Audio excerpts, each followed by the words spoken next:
Hi, good evening.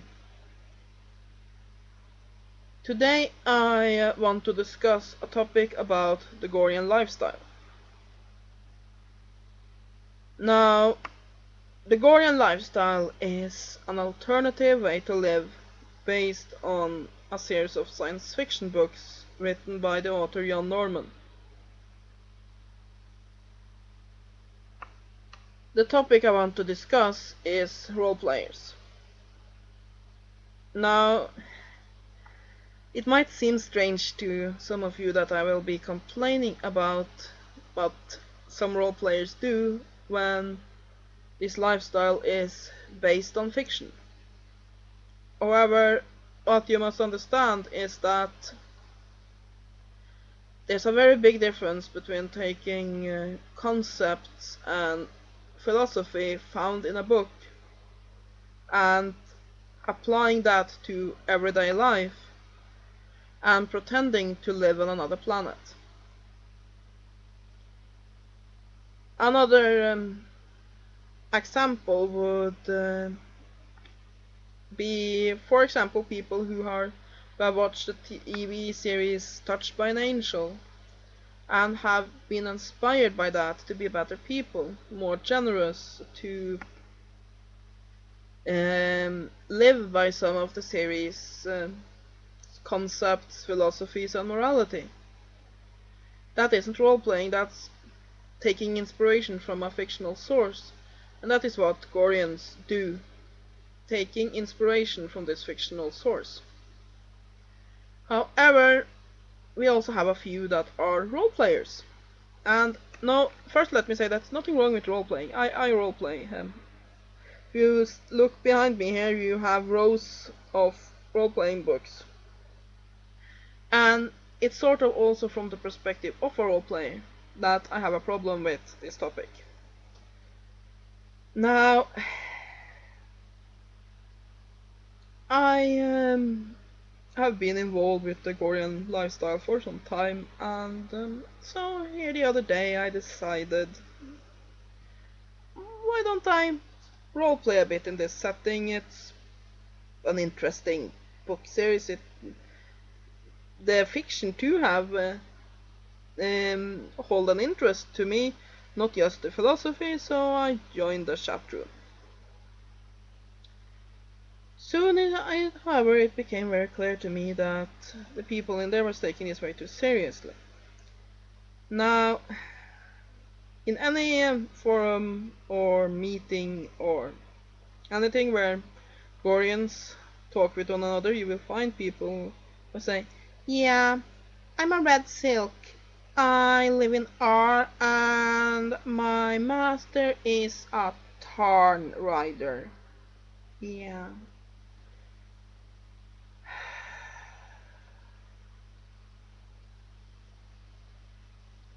The problem is that you do not live on R.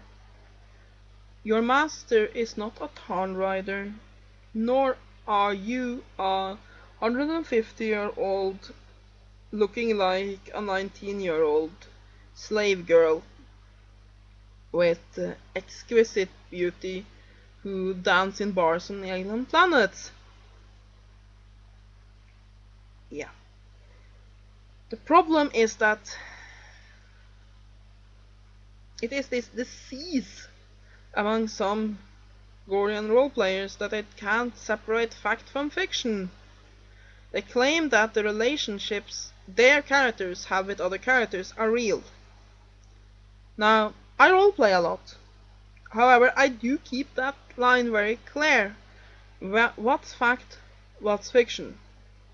Like, for example, not too long ago I played in Vampire the Requiem, I played a male vampire cop. Now, playing this character does not make me a man, it doesn't make me a vampire, and it doesn't make me a cop. It is make-believe. Role-playing is an art, and it is a great way to express yourself, and you can even learn from it. But it is make-believe. So, yeah. Another time I tried to roleplay in the gore setting. I made a character, she met some other characters, they sat talking, and another person pops into the chat room. And in character it says that he had been diagnosed with cancer, and he was now going around and trying to make amends with all the people he had ever wronged. And I was thinking, what do I say? What does he mean? He was still talking in character, but it was obvious that he was meaning his real life. How do I react to that? And constantly I meet people that says, oh yeah, I'm a Gorian. I've been owned for 2 years now, and yeah, and then I ask, okay, do you live with this person? Oh yes, we live in a nice little apartment over a tavern on Gore, and we raise giant eagles. Now this is very irritating to those of us that try to live this lifestyle. I don't live on an alien planet. I'm a 30-year-old housewife and an occultist living in Norway.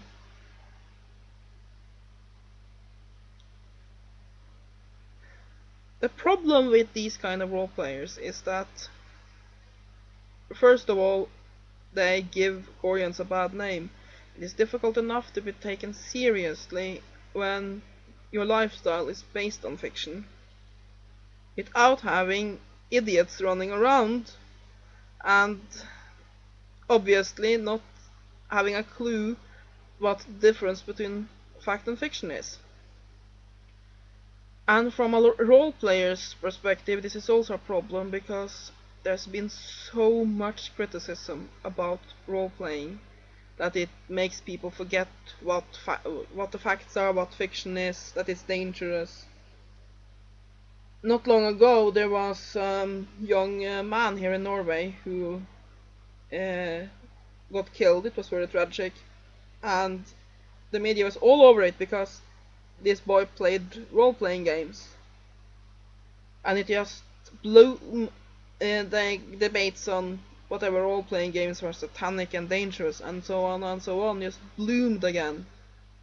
They just ignored the fact that he was involved with criminal organizations. That wasn't important. Of course it had to be the role-playing games.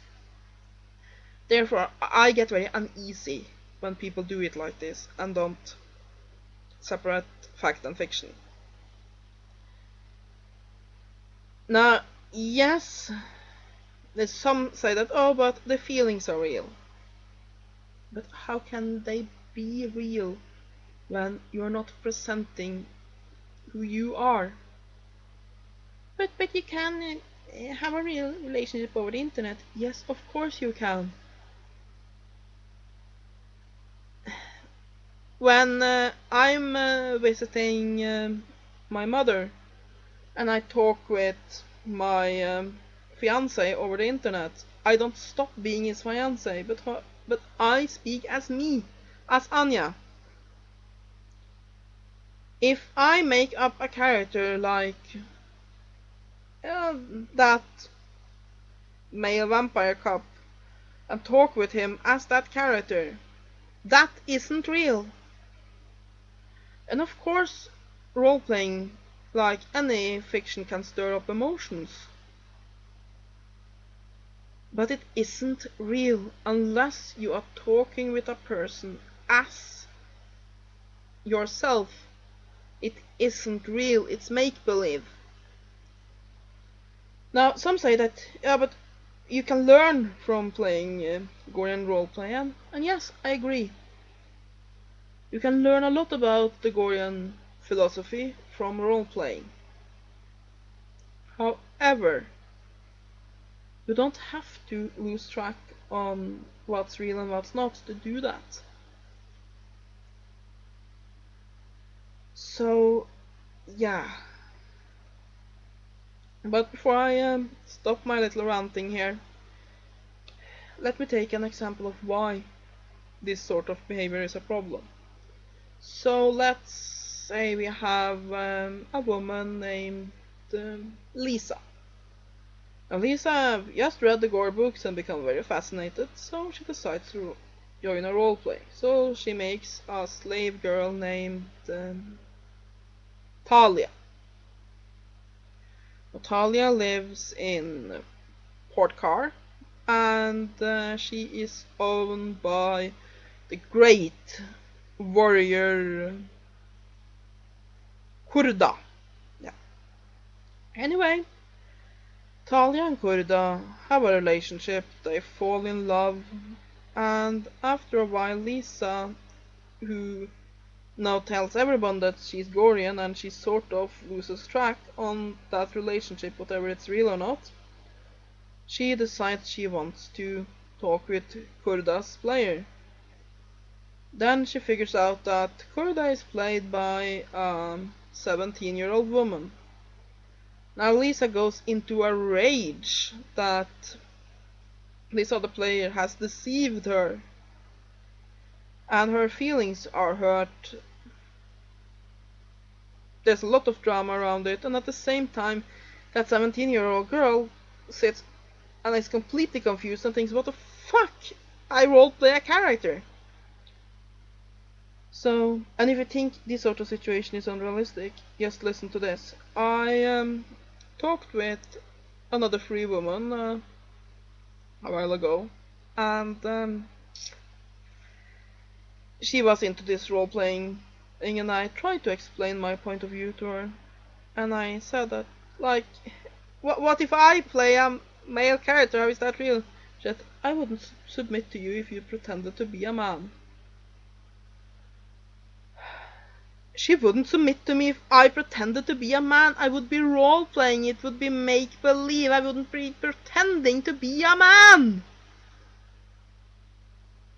By all means, roleplay in the Gore setting or any other setting. Roleplaying is a great art, it's an amazing way to be creative. You can learn from it, you can be social by it, you can explore new point of views by it. Roleplaying is awesome!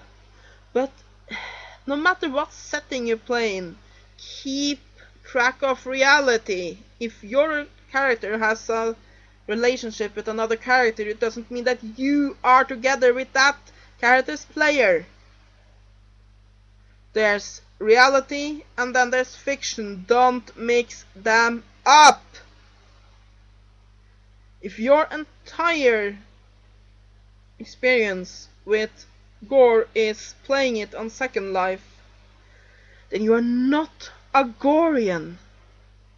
Being a practitioner of the Gorian lifestyle means that you take the various concept, the philosophy of the Gore books, and you apply them to your everyday life. Your life. Your real life. That means you're still a housewife, you're still a banker, you're still a farmer, whatever profession you have, you're still you. You just internalize these ideas. That's what being a Gorian means. Playing a pixelated slave on Second Life or a pixelated warrior or whatever doesn't make you a Gorian, it makes you a role player. Being a role player is fine, but please separate fact and fiction. Anyway, my rant is over now. So, sorry for rambling on. Have a great day, and blessed be.